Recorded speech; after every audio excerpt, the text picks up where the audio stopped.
Hey guys, just wanted to jump on and do this week's training with you guys because it's something that's been coming up a lot for me recently. People come to me and they go, yeah, but I'm not creative and I don't have the right gear and I don't have time to do these things and I don't know how to be consistent in this. And I sit there and I go, okay, let's hash this out. We can do this.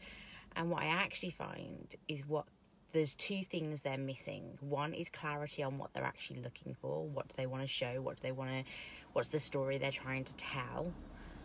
They don't have that clarity on that. And the other thing that I find is that they simply don't see the possibilities. Okay, so when they say to me, I'm not creative enough, what they actually mean is that they sorry, got distracted. What they actually mean is they can't see what's out there. They can't see what's possible. So one of the things I wanted to talk to you about was this concept of training your eye to see those possibilities out there. So when somebody says, I'm training your eye, that how to be more photogenic in your approach and stuff, how to have that professional eye, what all they actually simply mean is being able to sit there and see 20 different shots from like literally, let's say it's a mug. It's a picture of, got a mug, right? Okay, how can I take this picture? Well, I could do it from here, or I could do it from here, or I could do it from this angle, I could blur the background, or I can make everything really, really sharp. It's looking at all those different possibilities and then going, right, which one is going to tell my message, my story correctly? Which one is going to help that, and which one is going to make it look crap? Okay, so there's two parts to training your eye. One is knowing how to do those things, like what are the different possibilities. Do I want it blurred? Do I want do I want to show depth of field? Do I want it super tack sharp? Do I want to show motion? And yes, there are techniques that go with all of those things, but first you've got to decide what you want. What's the possibility here? Clearly, if there's nothing moving, then you're not going to have motion. Clearly, if you're looking at things like a race, or you're looking at even your kids playing on like the swing or something, you could show motion. You could freeze it. You could make sure that blurs background so that the subject stands out. It's about seeing all of those different possibilities and then picking one. But to pick one, you've got to have clarity on what you're trying to show, what you're trying to tell in that photo.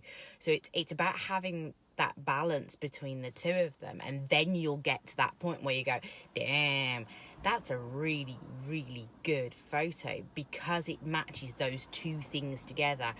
The way you've done it shows you quite literally the message you are trying to say. And that's really important to have those two elements together. Now, the biggest people struggle with is that first part, is seeing those different possibilities. So there's a couple of different ways, there's a couple of different exercises that you can kind of do to kind of train yourself. You've got to think of it a bit like a muscle. You don't just hit a marathon. You've got to learn to, I'd have to learn to run first, personally, but you know what I mean.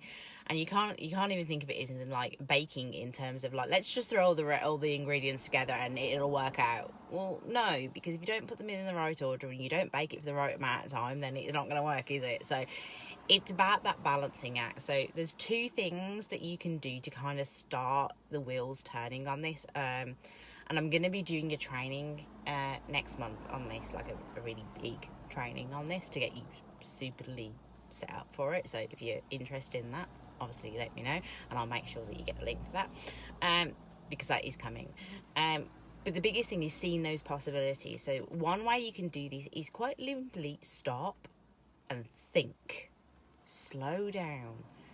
Too many people take a picture and not a photo. Okay, and if you don't know what I mean by that, a picture is something you get your phone out and you go click, okay, that's what's there. You don't think about the possibilities. You don't think about how the light is affecting the mood and the feeling and the images that's there. You really got to think about that next step forward in order to create the right message. When you get the right message and the right feeling, your picture has actually become very easy. It becomes very clear to you how you're going to do it because you already know that stuff. So a lot of it is just slowing down and thinking, how could I do this? what am I trying to say? What am I trying to show? If you can do that literally that first step, just stop and ask yourself those questions. Automatically, you annihilate half the possibilities. And that's great, because if you take them out of the equation, you're only left with a few left, okay? So then you've just got to go, okay, well, which one will show the best story? Well, that's about knowing how these things work, okay?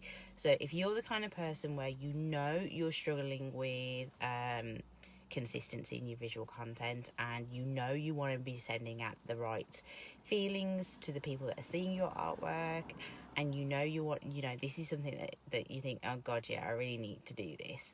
And for some of you, this is like, oh my god, I'd love to understand this. And for some of you, it's like, I actually need to do this.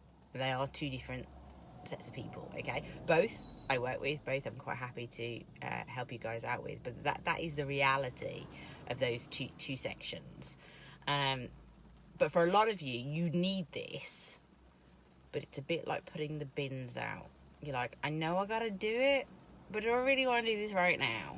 Well, the quicker you do it and the quicker you understand it, the quicker it's just an automatic thing that you just get into the habit of doing. So you gotta learn it at some point. I'm gonna be blunt with you, you just gotta learn it. Second thing you can do is quite literally sit down with a checklist of 10 different ways to take a photo. And if you want something like that, I can put something like that together. Just drop a comment below and I'll sort you out with it. I'll send you a link with what could you do, and you'll know that'll look rubbish, or even just hover in that position, in that situation. Does that look good? No, don't take the photo. Get there, oh my god, this is amazing, great, take the photo. Okay, so I can give you all those different possibilities that could arise. Okay, don't get me wrong, they're quite long, okay, but I can give you the obvious ones to start thinking of. You are like, oh my god, I have no idea where to start. Start with these simple ones, okay? Then go, okay, which one worked? Which one felt right? Which one works for you? Then you start, repeating those and see how it goes from there. It's all about the clarity between those two different things. And if you can do those two different things, you can get see the possibilities, and then you can align it with your message and what you are trying to say or show, you've nailed it. Then you get to the technical side. But if you don't get those right, then you've got no consistency. You've got no ideas, okay? Get those two done first, then work on, well, how do I do that so it's technically right, okay? Get that bit done first.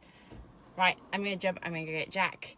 I'm going to be around, so if you've got any questions about this or you'd like to dive in deeper about this, there are several things available for you. So if this is something that intrigues you, drop a comment below, drop me a DM. If you want to make it more private conversation, you want to have a chat with me, that's fine. I'm available to do video calls with you if you are interested.